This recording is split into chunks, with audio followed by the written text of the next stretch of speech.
Hey, this is Emma Johnson, and you know me from wealthysinglemommy.com. Maybe you're in my awesome closed Facebook group with 12,000 women, millionaire single moms, or maybe you checked out my new baby.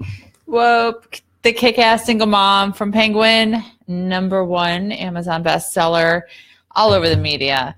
So, you know what? One of my shortcomings, many shortcomings, is that I have a very active mental life, emotional life, creative life.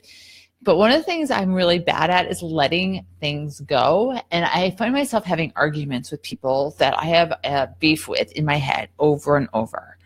And I know, and you know, that thoughts are energy and energy manifests in your life. And I have developed a tool, a trick to change this. And I want you to think about this. If you have an ex, especially ex-husband or a partner who is the father of your kids, this is so critical. But it might also apply if you're angry at your mom or your boss or a past boss, friend you're having a fight with or had a fight with 5 years ago that you can't let go of. That. Those are the worst. Those are the worst. And I have been there. I am so guilty of that. But this is what I want you to do right now. Right now, you might do it out loud. You might write it down. But I want you to come up with a list of 10 positive things about your ex. 10 positive things. And I'm going to do mine in a minute. I'm in a good place with my ex, but trust me, I've not always been there at all. Things have been really ugly over the years here and there. But I'm going to share a list of 10 because once you start doing it, it feels so good. You can go on forever. But the value of this is to one, it's get you out of that spiraling negativity and start to focus on the positive. That's kind of the obvious, right? You've already figured that one out. But when you start to focus on the positive, you've already been focusing on all the negative things you hate about this person, all of their shortcomings. All of a sudden, you start to see this person as a person, a fallible human being, just like you and just like me. And so really, this is a process of healing and forgiveness. So when you are seeing the bad and the good in someone, you are able to see the bad and good in yourself and everybody else around you. And this is how humans are. There is not one single being on this planet that is not both negative and positive, that does not have shortcomings, but also many wonderful qualities. I'm here to tell you every single person does.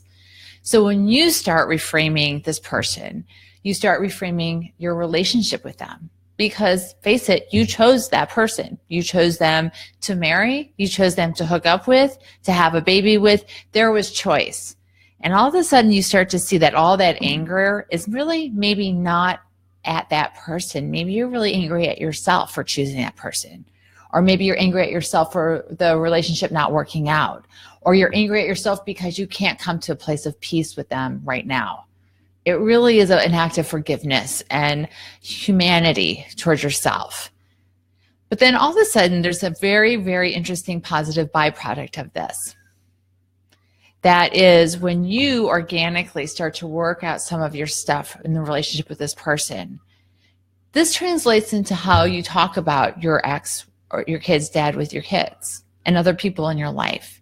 All of a sudden, it does not become this black and white, good and bad, angel and devil. That's not real. That's like a fake, weird perspective on life. That is not human.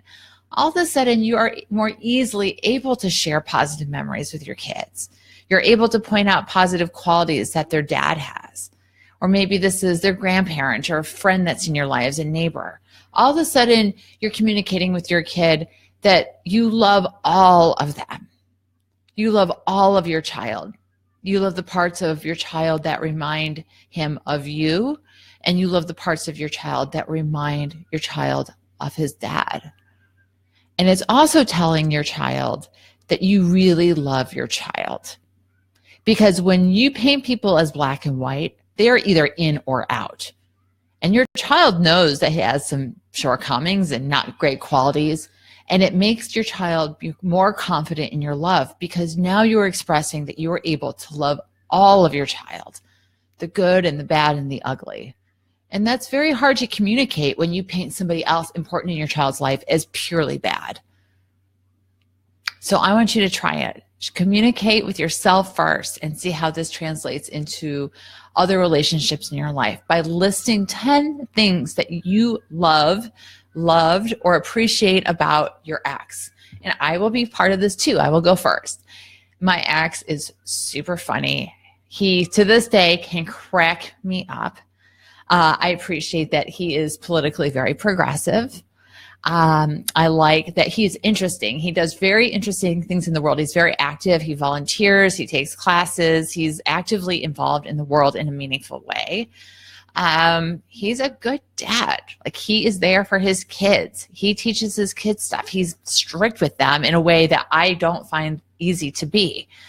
Many times he has supported me when I've had challenges with my kids. Not too long ago when he was dropping them off, I was like, right in front of the kids, I was like, you know what? We have a problem in our house. And the kids back talking to me all the time. And right then and there, he gave them a talking to about respecting their mom and being grateful that they have good parents. And man, I will tell you what, it changed my household. I am very grateful to him for that.